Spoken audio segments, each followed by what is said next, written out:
The research station floated in the darkness of space like a metal flower, its arms stretched wide around the blue and green planet below.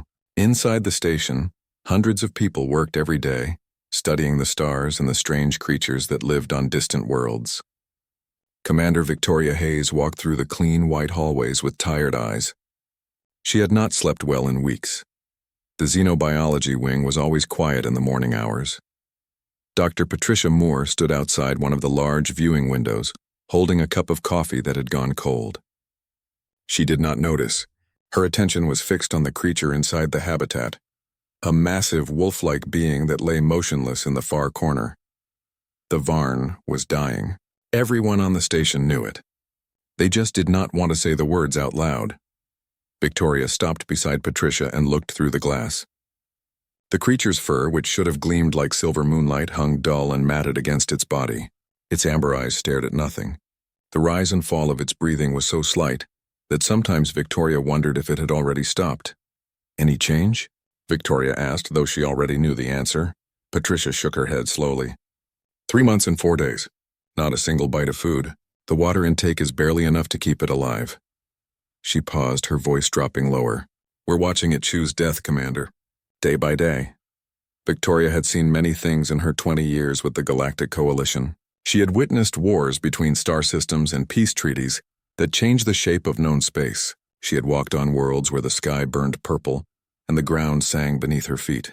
But watching this proud creature waste away in captivity hurt in a way she could not explain. The Varn had been rescued from traders 3 months ago. Illegal wildlife trafficking was common in the outer systems, where laws were hard to enforce and profits were high. The Coalition patrol ship had intercepted the trader vessel near the Deneb sector and found cargo holds full of stolen creatures. Most were frightened but alive. The Varn was different. When they brought it aboard the station, the creature had been magnificent. 7 feet tall when standing, with fur that caught light like water and eyes that held an intelligence that made some people uncomfortable. The Varn species was rare, found only on the frozen moon of Thesera IV. They were known across the galaxy for their complex social structures and deep spiritual beliefs, but this Varn had arrived broken in a way that had nothing to do with physical injury. Patricia had spent weeks trying everything she could think of. She offered food from the Varn's homeworld, carefully prepared according to traditional methods. She tried synthetic nutrients that could be delivered through injection. She adjusted the habitat temperature, humidity, and light cycles to match the Sara 4 exactly. Nothing worked. The translation devices had finally helped them understand why. The story came in fragments pieced together from the few times the Varn had bothered to respond to their questions. Traders had attacked its settlement during the deep winter. The Varn's entire pack had been killed defending their territory. This one had been captured alive only because it had been knocked unconscious early in the fight. In Varn culture, the pack was everything. It was family, identity, purpose, and soul all woven together. A Varn without a pack was not a complete being. It was already dead, just waiting for the body to understand what the spirit already knew. "We can't let it suffer like this," Victoria said quietly. She had been avoiding this conversation, but time was running out. "If it doesn't eat by the end of the week, we need to consider other options." Patricia's hands tightened around her coffee cup. "You mean euthanasia? I mean mercy." Victoria's voice was firm but not unkind. "We're not helping it by keeping it alive like this. Look at it, Patricia. That's not life." Patricia wanted to argue, but she could not find the words. The creature in the habitat was a shadow of what it should be. Its muscles had wasted away. Its once bright eyes were dim and distant. The medical scans showed organ systems beginning to fail from starvation. Another week, maybe 2 at most, and the choice would be made for them. The 2 women stood in silence, watching the Varn breathe. Around them, the station hummed with life and activity, but in this corridor everything felt still and sad. 3 decks below, a transport shuttle docked with a soft clang that echoed through the metal walls. Jake Morrison climbed out, carrying a heavy toolbox in one hand and a worn duffel bag in the other. He was a mechanic, called in to fix problems with the station's environmental systems. Nothing glamorous, just honest work that paid decent money. Jake was 34 years old, with grease permanently stained under his fingernails and calluses on his palms from years of handling tools.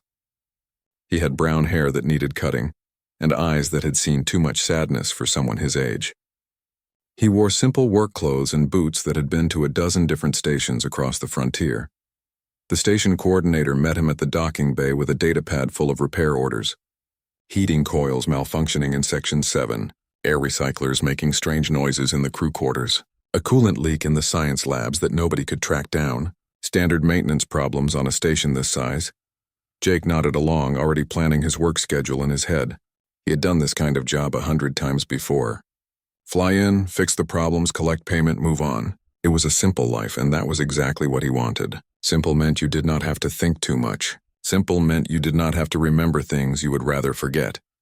He followed the coordinator through the station, memorizing the layout. They passed through residential sections where off-duty crew members ate breakfast and complained about their shifts. They walked by laboratories where scientists studied rock samples and atmospheric data. Jake barely paid attention to any of it. He was just looking for the maintenance access points and tool storage areas.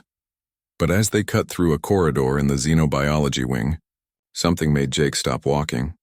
Through a window on his left, he could see into a large habitat. And in the far corner of that habitat, barely visible in the artificial shadows, lay a creature that made his breath catch in his throat.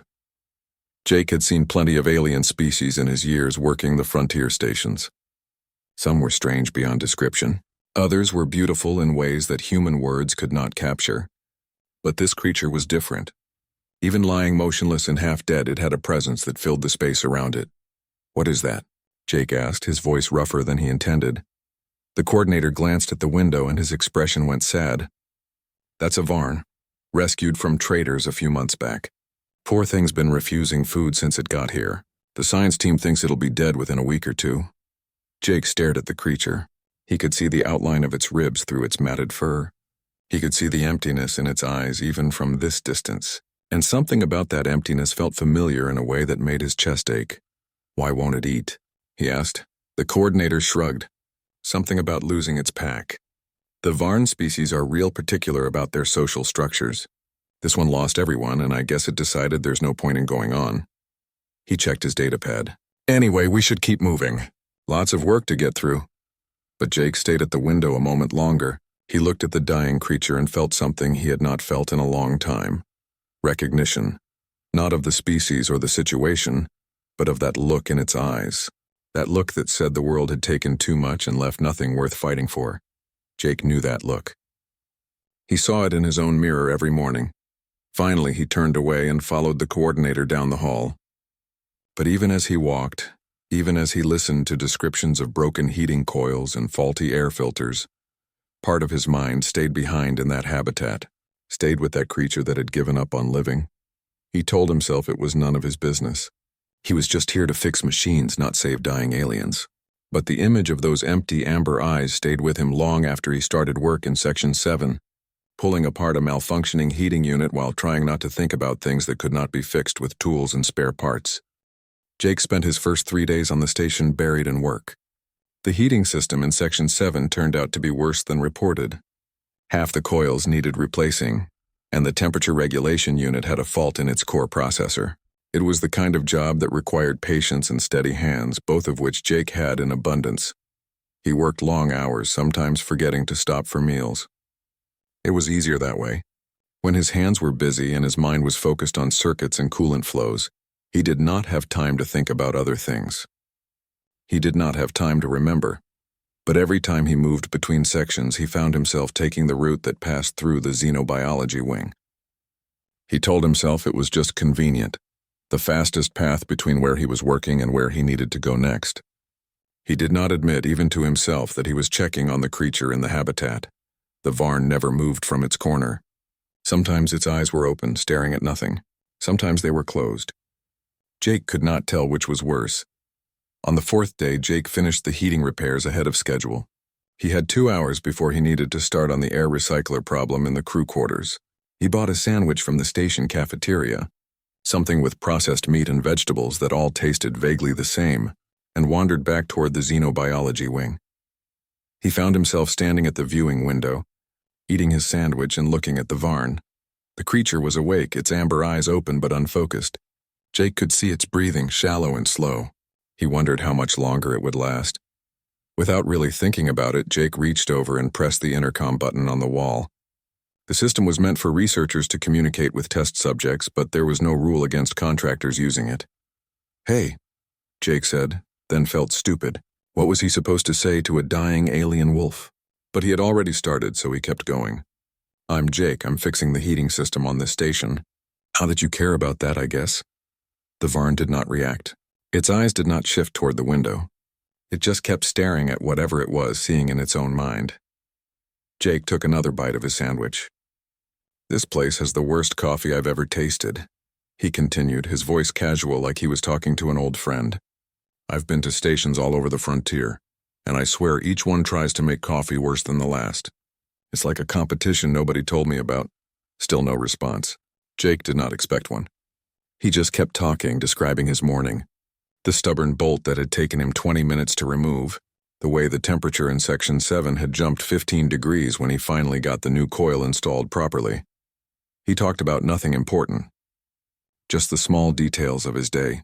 The kind of things people shared when they worked together or lived together. The kind of things that mattered only because someone was listening. After 15 minutes, Jake finished his sandwich, crushed the wrapper, and headed back to work. He did not know if the Varn had heard him or cared. It did not matter.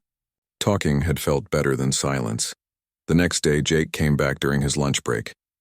He brought a protein bar and a cup of that terrible coffee, and sat on the floor outside the habitat with his back against the wall. He pressed the intercom button again. "So I'm from Detroit," he told the Varn. "That's a city on Earth. It used to be real famous for building cars back when people still drove instead of flew. My grandfather worked in the factories there. He's the one who taught me about engines and how things fit together." Jake paused, chewing his protein bar slowly. He used to say that everything worth knowing could be learned from taking apart an engine and putting it back together. Understanding how the pieces connect, how each part has a job to do, how the whole thing only works when everything's in the right place. Through the window, Jake thought he saw the Varn's ear twitch. Just slightly. But when he looked closer, the creature was as still as before. He kept talking anyway. He told stories about his grandfather's garage, about learning to hold a wrench before he could write his name, about the first time he saw Earth from orbit, and how small everything looked from up there. Dr. Patricia Moore found him there an hour later. She stood at the end of the corridor, watching this strange mechanic sit on the floor talking to a dying alien through an intercom. She was about to tell him to move along, but then she checked the habitat monitors on her datapad. The Varn's heart rate had increased. Only slightly, but it was the first change in vital signs they had seen in weeks. And the creature's head position had shifted. It was not looking at the window exactly, but it was no longer staring at the wall either. Patricia pulled up the security footage from the past 2 days. She watched Jake's previous visit, watched him stand at the window eating his sandwich and talking like he was chatting with a friend at a bar. She watched the Varn's ears move, tracking the sound of his voice even though the creature never turned its head. She made a decision. Instead of sending Jake away, she approached him quietly. "Excuse me, Mr. Morrison?" Jake looked up, suddenly aware that he had been caught doing something probably against station rules. "Sorry, I was just taking a break. I wasn't touching anything or—" Patricia held up a hand. "It's fine. Actually, I wanted to ask you something. Would you be willing to keep doing this? Talking to the Varn during your breaks?" Jake blinked. "I'm not an animal expert or anything. I don't know what I'm supposed to say." "You don't need to be an expert," Patricia said, pulling up the monitor data on her datapad and showing it to him. "Look at this. These are the Varn's vital signs. They've been declining steadily for 3 months. But in the last 2 days, there's been a small improvement. Heart rate up by 3%. Brain activity showing more variation. It started when you started talking to it." Jake looked at the numbers, not really understanding all the medical terminology, but getting the basic idea. "You think it's listening to me?" "I think it's responding to you," Patricia corrected.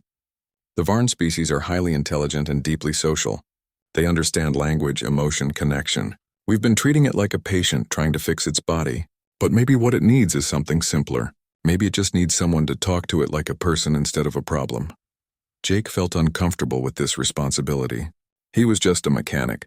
He fixed machines, not broken souls. But he looked through the window at the Varn, still lying in its corner but with its ears slightly forward now. and he felt that pull of recognition again. "Okay," he said quietly. "I can do that."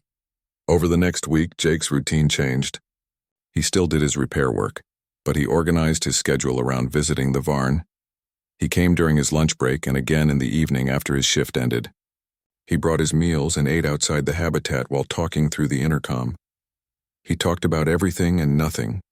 He described the planets he had visited, the stations where he had worked, the time he got stuck in a cargo bay for 6 hours because the door mechanism failed. He talked about engines and star charts and the weird things that happened when you spent too much time in artificial gravity. The Varn never responded with words. But slowly, gradually, it began to show signs of awareness. Its ears tracked Jake's voice now. Its head lifted when he arrived. Once, Jake could have sworn he saw the creature's tail move, just a slight shift against the floor. On the 8th day, Jake decided to tell the Varn something he had not told anyone in a long time. He sat on the floor with his back against the wall, a cold cup of coffee in his hands, and spoke quietly into the intercom. "I had a family once," he said. "A wife named Karen and a daughter named Sophie. Sophie was 6 years old, and she loved dinosaurs more than anything in the world. She had this stuffed triceratops she carried everywhere, even made me give it a seatbelt when we drove anywhere." Jake's voice caught, but he kept going. 2 years ago, they were on a transport ship heading to meet me at a station near Mars. There was a mechanical failure.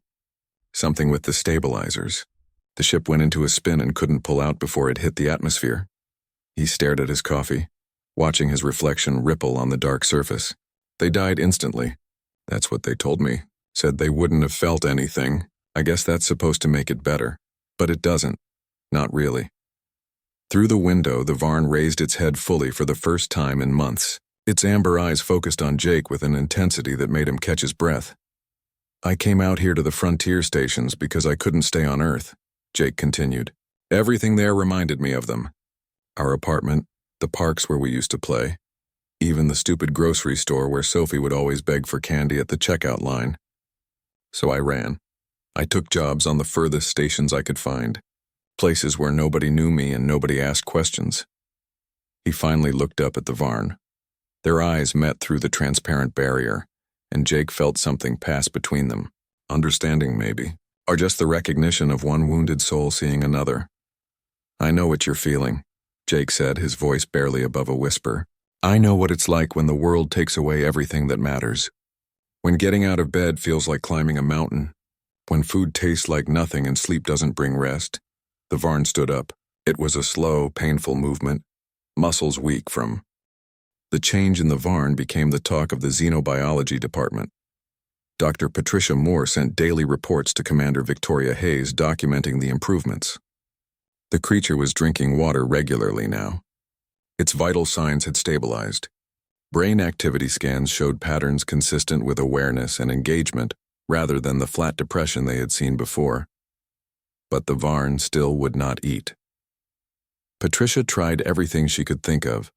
She prepared traditional Thessaran meals and left them in the habitat. She tried hand-feeding through the safety ports. She even consulted with Varn cultural experts from 3 different star systems, hoping to find some ritual or approach she had missed. Nothing worked. The creature would drink water when offered. It would respond to Jake's voice and even occasionally vocalize back through the translation system. But when food was presented, it turned away. Victoria approved Jake's continued visits but insisted on maintaining proper protocols. He could talk to the Varn through the intercom. He could stand at the viewing window. But under no circumstances was he to enter the habitat. The Varn was still a powerful predator, and even weakened, it could kill a human easily if it chose to. Jake understood the rules. He followed them for 2 more weeks, visiting twice a day and watching the Varn grow stronger in some ways, but weaker in others. The creature moved more now, pacing the habitat and responding to sounds. But its body continued to waste away from lack of food. The ribs showed more clearly. The fur lost more of its shine. It was during one of his evening visits that Jake finally understood the problem. He sat on the floor eating his dinner, some kind of rice and vegetable mix from the cafeteria, while the Varn watched him from inside the habitat. He had been describing his day, talking about a coolant leak he had tracked down in the science labs, when something clicked in his mind. Every time he visited, he ate his meals. And every time the Varn watched him eat with intense focus, not with hunger exactly, but with something else. Longing, maybe, or loneliness. Jake pulled out his datapad and started researching Varn culture. He read through academic papers and cultural databases, looking for information about their eating habits. What he found made his chest tighten. In Varn society, eating was never done alone.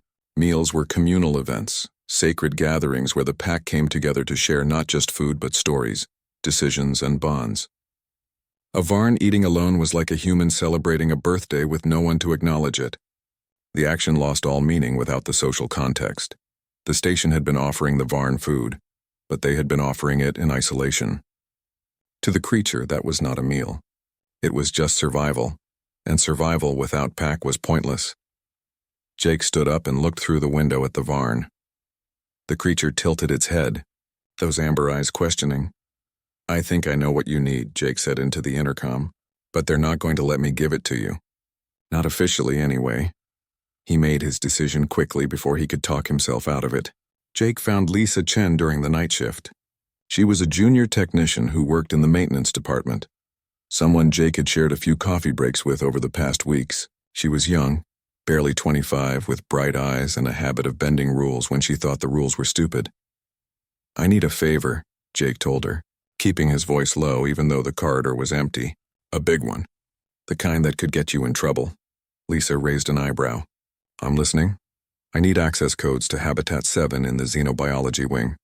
The one with the dying wolf creature?" Lisa's eyes widened. "Jake, that's serious protocol violation. Commander Hayes would have both our heads." "I know." Jake met her gaze steadily.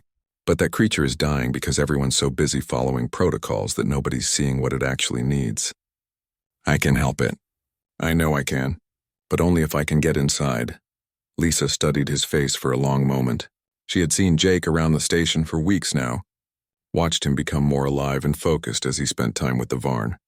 Before that, he had been like a ghost going through the motions but not really present. She made her decision. "If you get caught, you didn't get these codes from me," she said, pulling up her datapad. "And for what it's worth, I think you're right. Sometimes rules get in the way of doing the right thing." That night, after the science team had gone to their quarters and the corridors were quiet, Jake gathered supplies. He filled a bag with food, both human rations and Thessarin nutrient blocks he had talked Patricia into giving him earlier.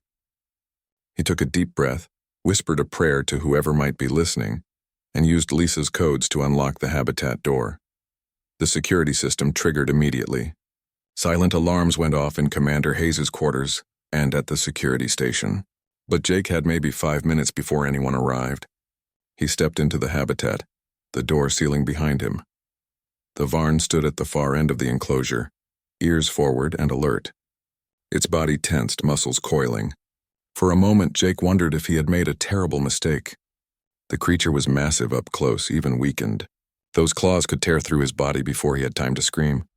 But Jake did not run. He did not show fear.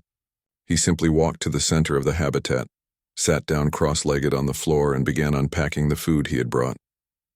The Varn watched him, motionless except for the twitch of its tail. Jake could feel those amber eyes analyzing him, trying to understand this strange human who had entered its space. "I know you're hungry," Jake said quietly, not looking directly at the creature. In his research, he had learned that direct eye contact could be seen as a challenge. "I know you haven't eaten in months, but you're not going to eat alone, are you? That's not how it works in your culture." He laid out the food carefully, human rations on one side, Thessarin nutrient blocks on the other. He picked up one of his own protein bars and unwrapped it slowly. "So I'm going to eat," Jake continued, "and you're welcome to join me. Not because you're hungry, but because we're pack now. You and me. That's what this is, right? Sharing food with pack?" The Varn took one step forward, then another. Its movement was cautious, testing. Jake kept his eyes on his food, taking small bites and chewing slowly. He could hear the creature's breathing, feel the weight of its attention. Outside the habitat, Commander Hayes arrived with 3 armed guards. They stood at the viewing window, weapons ready, watching in frozen horror as Jake sat calmly on the floor while a predator circled him. "Get him out of there," one of the guards hissed. "Wait," Patricia said, appearing behind them with her datapad. She was watching the vital signs monitors, seeing something that made her breath catch. "Just wait." The Varn completed its circle and stopped in front of Jake. They were close enough now that Jake could smell the creature, a scent like winter pine and cold stone. Close enough that he could see the individual strands of silver-blue fur, the old scars along its shoulders, the depth of intelligence in those amber eyes. The Varn reached out one massive paw and slowly, carefully pulled a nutrient block toward itself. It sniffed the food, then looked at Jake as if asking permission. Jake nodded. Go ahead. You've earned it. The Varn took the smallest bite, then another. It chewed slowly as if remembering how. And then for the first time in 3 months and 17 days the creature ate. Jake continued eating his own meal, keeping his movements slow and non-threatening. The Varn matched his pace, taking bites of the nutrient block between long pauses. It was not the frantic eating of starvation. It was deliberate, meaningful. It was sharing a meal with Pack. An hour passed. The guards outside remained ready but did not intervene. Patricia watched her monitors with tears streaming down her face. Commander Hayes stood with her arms crossed, torn between anger at the protocol violation and awe at what she was witnessing. When the food was gone, Jake slowly got to his feet. The Varn stood as well, towering over him. For a moment, they simply looked at each other. Then the Varn did something that made everyone watching hold their breath. It pressed its forehead gently against Jake's chest. In Varn culture, it was the ultimate gesture of trust and acceptance, the acknowledgement of pack bond. Jake reached up carefully and rested his hand on the creature's head, fingers threading through the soft fur between its ears. You're going to be okay, he whispered. We both are. When Jake finally exited the habitat, Commander Hayes was waiting for him. Her expression was difficult to read, somewhere between fury and respect. That was the most reckless, idiotic, dangerous thing I have ever seen in my career, she said, her voice cold. Yes, ma'am, Jake replied, waiting for whatever punishment was coming. Victoria's expression softened slightly. It was also the bravest, and apparently the most effective. Dr. Moore tells me the Varn's condition has improved more in the last hour than in the previous 3 months combined. She paused, considering. You're confined to quarters for the rest of the night while I decide what to do about this. But tomorrow you'll report back to the xenobiology wing. The Varn has chosen you as pack. That means you have responsibilities now. Are you prepared for that? Jake thought about his empty life on the frontier, jumping from station to station, running from memories and pain. He thought about the connection he had just felt in that habitat, the sense that maybe finally he had found something worth staying for. The next morning, Jake reported to the xenobiology wing as ordered. He expected some kind of formal reprimand, maybe even termination of his contract. Instead, he found Patricia waiting for him with a smile and a cup of terrible coffee. Commander Hayes has decided not to press charges, she told him, on the condition that you continue what you started. The Varn ate again this morning. 3 full nutrient blocks and some fresh protein, first real meal it's had since arriving on this station. Jake felt relief wash over him. So I can keep visiting? More than that. Patricia pulled up a schedule on her datapad. You're being assigned to the xenobiology department as a special consultant. Your repair work will be secondary. Your primary job now is to work with the Varn, help it recover, figure out what it needs. I'm not qualified for that, Jake protested. I'm just a mechanic. Patricia's smile widened. You're the person who got through to a creature that 3 months of trained xenobiologists couldn't reach. I'd say you're qualified enough. Besides, the Varn has made its choice. In its mind, you're pack now. That's not something we can undo even if we wanted to. Over the following weeks, Jake developed a routine with the Varn. He entered the habitat twice a day, always bringing food for both of them. They would eat together, Jake sitting cross-legged on the floor and the Varn lying beside him. Sometimes they ate in silence. Other times, Jake talked about his day or asked the Varn questions through the translation device. The creature's name, he learned, was Score. It meant first snow in the Varn language, given because Score had been born during the first snowfall of the season on Thessera IV. Score had been part of a pack of 12, living in the mountain ranges where the cold was so intense that the air itself seemed to shimmer. Score spoke slowly at first, the words coming through the translation device in halting fragments. But as strength returned and trust deepened, the stories became fuller. Score described the pack's territory, the way they hunted together in the deep winter, the songs they sang under the 3 moons that orbited Thessera IV, and Score spoke about the day the traitors came. The attack had been quick and brutal. The pack fought back, but they were prepared for hunting prey, not defending against weapons designed to stun and capture. Score's voice went quiet when describing those final moments, watching packmates fall one by one, unable to help them. Jake listened to all of it. He did not try to make it better with empty words or false comfort. He just listened, letting Score's grief have space to exist. In return, Jake told Score more about his own losses, about Karen's laugh and the way she sang off-key when she cooked, about Sophie's endless questions and her determination to become a paleontologist when she grew up, about the phone call that changed everything, the one that came late at night while he was working on a station near Jupiter. "Do you still miss them?" Score asked one evening, the translation device giving the words a gentle quality that matched the Varn's tone. "Every day," Jake admitted, "but it's different now. At first, the missing was all there was. It filled up every empty space inside me until there was no room for anything else. But now there's other things too. Good memories that don't hurt as much. New connections that matter." Score's ears tilted forward. "You have built new pack?" "I guess I have," Jake said, reaching over to scratch behind Score's ear. The Varn leaned into the touch with a rumbling sound that might have been contentment. "You're part of it." As Score's physical condition improved, Jake began introducing other humans to the habitat. He started with Lisa Chen, the technician who had given him the access codes.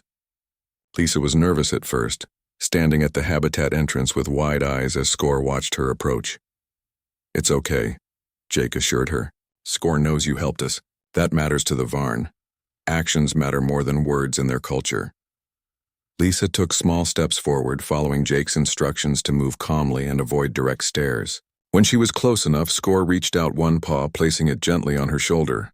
Lisa's breath caught, but she held still. After a moment, Score withdrew and made a low harmonic sound. "What did that mean?" Lisa whispered. "It means you're accepted," Jake explained. "You're packed now, too."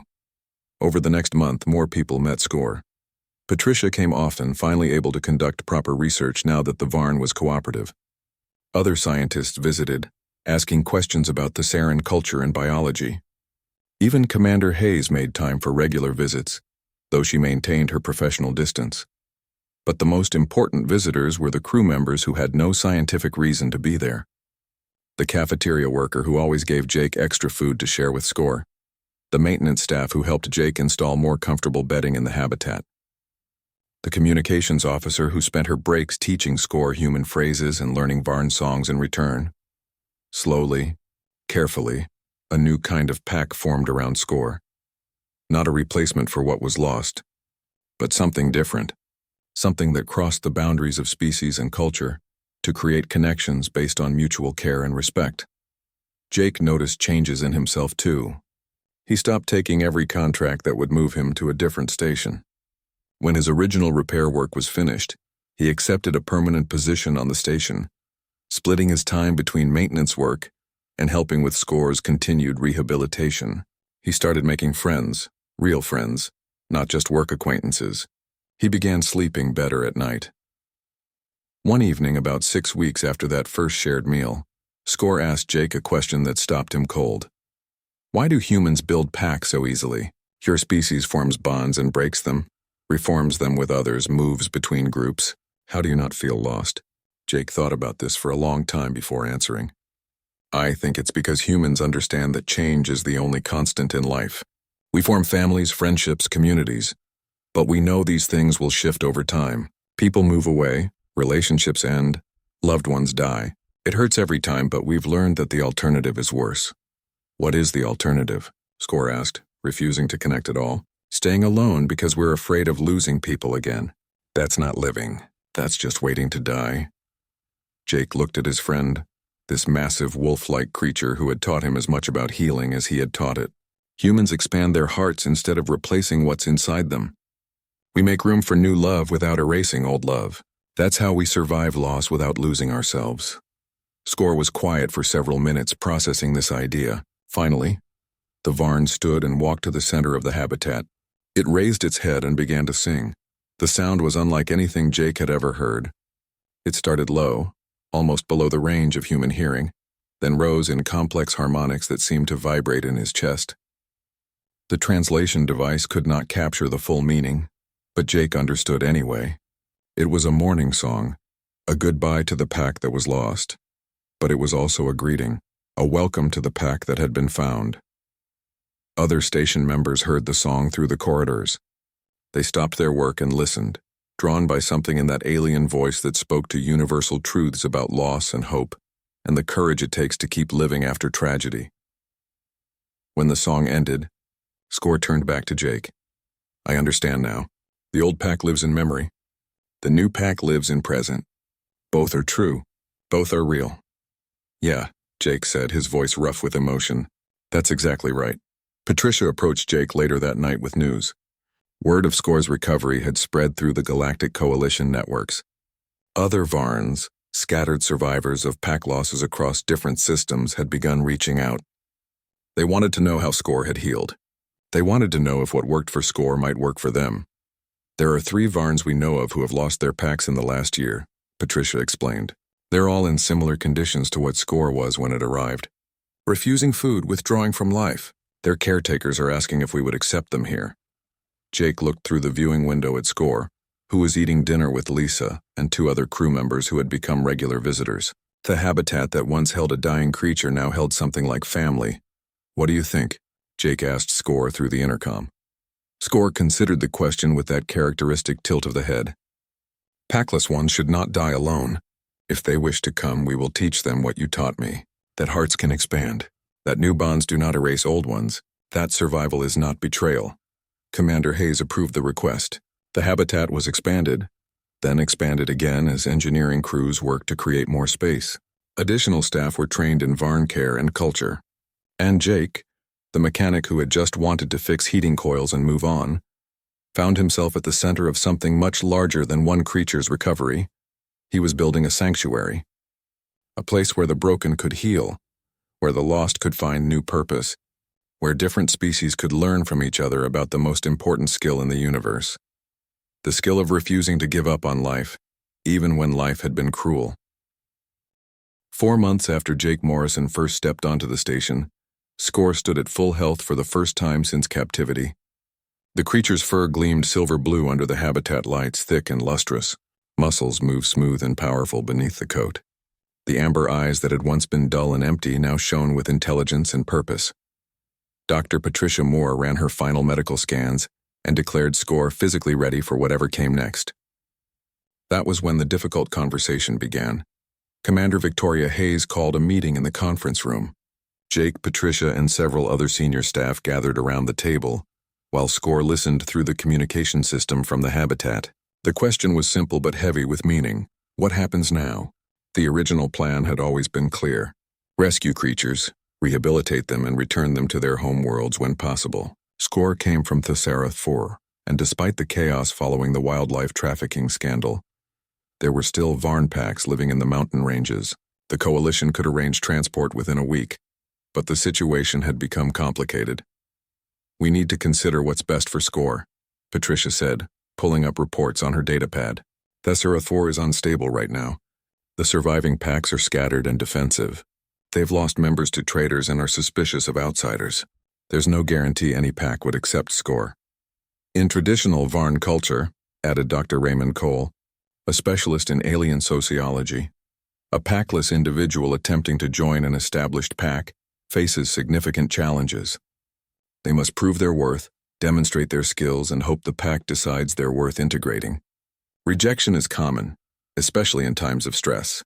Jake listened to all this with growing tension in his chest. The idea of Score being rejected again, turned away by its own species after finally learning to hope, made him feel sick. What does Score want? He asked, cutting through the technical discussion. Has anyone actually asked? Victoria nodded slowly. That's why Score is connected to this meeting. The choice should be theirs to make. There was a long silence. Then Score's voice came through the speakers, the words flowing more smoothly now after months of practice with the translation device. I have been thinking about this question since my strength returned. I have dreamed of Thesarath 4, of snow on mountain peaks and the songs of my old pack echoing through the valleys. Part of me still belongs there in the place where I was born. The Varn paused, and Jake could picture Score in the habitat, choosing words carefully as always. But I have also learned something here. I have learned that pack is not only about blood or species or shared history. Pack is about those who choose to stand beside you when the world is cruel. Pack is about shared meals and shared sorrows and the decision to keep living even when death seems easier. Another pause. When Score spoke again, the words carried weight that made several people in the room blink back tears. The humans of this station became my pack when I had none. Jake Morrison broke your laws to teach me that survival is not betrayal. Lisa Chen risks consequences to help those in need. Patricia Moore works every day to understand and care for creatures not of her world. All of you, in small ways and large, have shown me that different species can build bonds as strong as any pack I knew before. If I return to Thesera the Four, Score continued, I will be alone again, hoping strange Varns will accept me into their groups.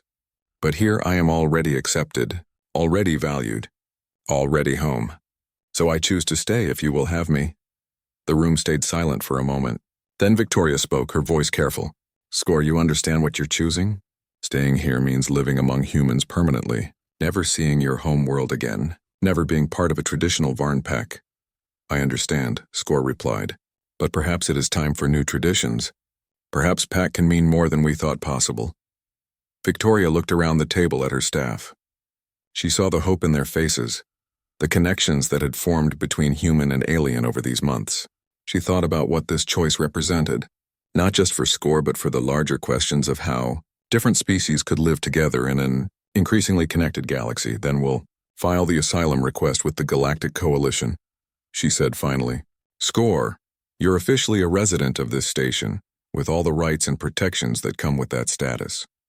The news spread quickly through both the station and the broader coalition networks. A Varn choosing to live permanently among humans was unprecedented. It challenged assumptions that many species held about humanity being too different, too strange, too emotionally volatile to build lasting bonds with more traditional cultures. Scientists from dozens of worlds requested permission to visit the station and study this unusual arrangement. Some came with skepticism, expecting to find a creature that had been somehow coerced or broken. Instead, they found Score living in a large habitat that felt more like a home than a cage, surrounded by humans who treated the Varn with genuine respect and affection. But the most important visitors were the other Varns. The first arrived 3 weeks after Score's decision to stay. His name was Kren, a young male who had lost his pack to disease. He arrived at the station thin and hollow-eyed, refusing to eat, the same death wish written across his features that Score had once carried. Score met Kren at the habitat entrance. They touched foreheads in the traditional Varn greeting, and Score's first words through the translation device were simple but powerful. You are not alone anymore. Welcome to a new kind of pack. Jake helped integrate Kren the same way he had helped Score. Shared meals, patient conversation, the steady presence of someone who understood grief without trying to erase it. Within days, Kren began to eat. Within weeks, he was joining group activities with the station's growing community of Varns and humans. 2 more Varns arrived over the next month. Then 3 more. Each one came broken and hopeless, and each one found healing in this unusual place where species boundaries mattered less than shared compassion. The habitat expanded again and again, until it took up nearly a quarter of the station. It was no longer a simple enclosure but a complex living space with different zones for eating, sleeping, recreation, and private reflection. Human staff worked alongside Varns to maintain it, and the boundaries between caretaker and resident blurred into something more like community. Jake found himself in a role he never expected. He was formally given the title of Director of Interspecies Rehabilitation, though he still insisted on being called just Jake. His days were split between helping new arrivals adjust, maintaining the increasingly complex habitat systems, and working with researchers who wanted to understand what made this place work. The answer, Jake tried to explain to the endless stream of visiting scientists, was not complicated. It worked because everyone involved saw past species and focused on individuals. It worked because they led with empathy instead of protocol. It worked because they understood that healing required connection, not just medical intervention. 8 months after his arrival on the station, Jake stood in the observation deck late at night looking down at the habitat below. 6 Varns were visible, including Score. who sat in the center of a group that included Lisa, Patricia, and several other humans. They were sharing a meal, something that happened every evening now, a ritual that honored both human and Varn traditions. "Quite a view," Commander Hayes said, appearing beside him. She held 2 cups of coffee, offering one to Jake. It was still terrible, but Jake had grown to appreciate it anyway.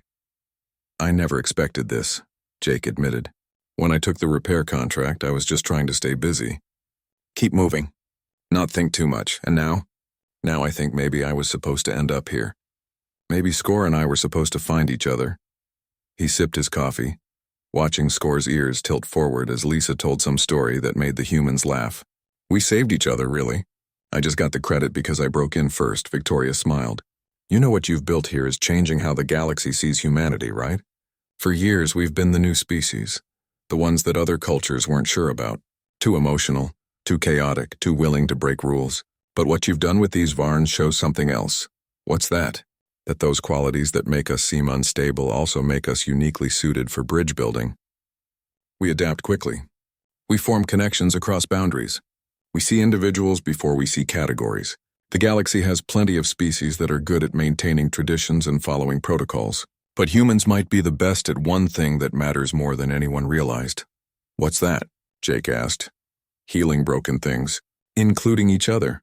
Jake thought about his own journey, about the broken man who arrived on this station running from grief, about learning to honor his lost family by living fully instead of merely surviving, about finding purpose in helping others make the same journey.